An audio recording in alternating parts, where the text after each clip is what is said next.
The war had gone on for 11 years before the Kryveth Dominion ever heard the name Blackstar. 11 years of grinding, methodical conquest. The Kryveth were not cruel by their own reckoning, merely efficient. They believed in order, in hierarchy, in the quiet mathematics of dominance. Species that resisted were corrected. Species that submitted were integrated.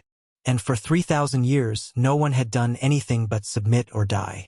Then they reached the edge of a small, unremarkable system marked only by a blue-green world and a single star. Earth. The Kryveth fleet commander, a towering figure named Vorthrelkos, studied the tactical readouts with the mild disinterest of a being who had done this 100 times before. Human ships were small. Human weapons were primitive by comparison. Human minds, according to the intelligence reports, were erratic, emotionally driven, and tactically unsound. Send the ultimatum, Kos ordered. Surrender within one cycle, or we begin planetary bombardment. The response came faster than expected. Not a plea, not a negotiation. A single ship broadcasting on an open channel, cutting straight through Kryveth encryption like it wasn't there. This is Captain Elena Reyes, commanding officer of the USS Blackstar. You are currently occupying contested space above a sovereign world. You have 30 minutes to withdraw. Kos actually laughed. A short, rasping sound rarely heard among his crew. One ship, his tactical officer said, running the scan. Cruiser class, aging hull, weapon signatures, inconsistent with known human designs. Curious, Kos mused. Let them come. Let them see what order looks like. The bridge of the Blackstar was quiet. Not with fear, but with the particular calm of people who had trained for this moment 1,000 times and were done being afraid of it. Captain Reyes stood at the center, hands clasped behind her back, watching the enemy fleet bloom across the view screen like a slow, spreading disease. 43 ships. Her one. Comms report the Kryveth commander finds us amusing, Captain, said her XO, a lean man named Okafor, not looking up from his console. Let him, Reyes said. Helm status? Reactors hot. Drives synced. We are go. Weapons? A young lieutenant named Priya Anand exhaled slowly. Spinal railgun charged to 100%. Countermeasure pods primed. Captain. This is 43 ships. I know the number, Lieutenant. With respect, ma'am, the Blackstar is a single hull. Even with the new drive system, the math doesn't. The math, Reyes said quietly, assumes they know what we are. She turned to the crew.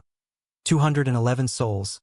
Every one of them volunteers who had signed on to test a ship nobody outside 3 government agencies believed would work. A ship built not to overpower an enemy fleet, but to become something an enemy fleet had never had to fight before. They think one ship against 43 is suicide, Reyes said. They've never fought something that doesn't play by their rules. Today they learn. The Kryveth engaged first, as Kos expected they would. A wide bracketing formation, precision fire designed to corner and destroy. It was the same maneuver that had ended 11 civilizations before this one. The Blackstar didn't run. It didn't hide. It danced. Where Kryveth ships moved in disciplined, predictable arcs, beautiful in their symmetry, brutal in their inevitability, the Blackstar moved like something alive. Its experimental drive let it change vector in fractions of a second no Kryveth engine could match. It slipped between firing lines that should have vaporized it, threading a needle through 43 ships' worth of coordinated death. Impossible, Kos's tactical officer whispered, watching 3 of their own vessels nearly collide trying to track the human ship's movement. Their trajectory calculations don't match any known pattern.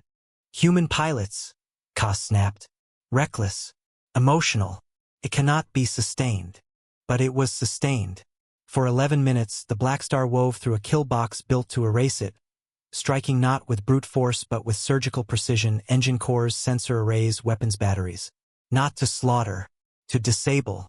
On the bridge, Reyes watched the tactical display with the focus of a surgeon. Anand. Target the Vrelkos's flagship. Shield generator, not the hull. Captain, we could take the whole ship out with the railgun. I said the generator, Lieutenant. We're not here to kill everyone who follows orders. We're here to end this. Anand hesitated only a second before her hands moved. The shot landed exactly where called. The Kryveth flagship's shields collapsed and stayed down, engines intact, crew alive, but utterly defenseless. For the first time in 3,000 years, a Kryveth commander felt something he had no word for. Fear. Status, Koss demanded, voice tight. 9 ships disabled. 0 destroyed. His officer reported, disbelief bleeding into every syllable. Commander, they are sparing us. Koss stared at the screen, at the small, defiant shape of the Blackstar holding position at the center of his broken formation. A formation it could have annihilated a dozen times over and hadn't. Open a channel, he said finally. Reyes's face appeared on the Kryveth view screen, calm, unshaken, streaked with the faint sheen of exhaustion but nothing like the triumph he expected. Commander Koss, she said, your fleet is disabled, not destroyed. Your people are alive because we chose that. I'd like you to remember why the next time you point weapons at a world that never asked for this war. You could have killed us, Koss said slowly. You had 31 opportunities for total annihilation. Why didn't you take them? Reyes was quiet for a moment. When she spoke, her voice carried no triumph, no cruelty, only something achingly human. Because winning a war and deserving to win it are two different things. We wanted both.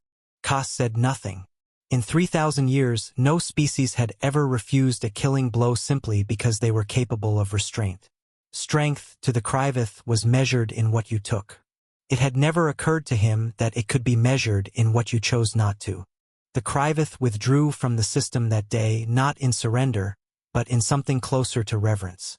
Word spread through the Dominion, then beyond it, carried by traders and diplomats and soldiers who had seen the wreckage that wasn't wreckage, the fleet that wasn't destroyed, the enemy that had every reason to kill them and chose mercy instead. They called it, in a dozen different tongues, the same thing, the Blackstar Doctrine. Power restrained by conscience.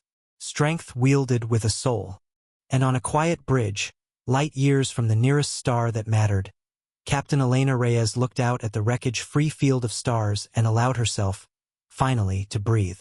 And for the first time, the galaxy understood what it truly meant to be human. If the story moved you, subscribe for more human stories from the stars.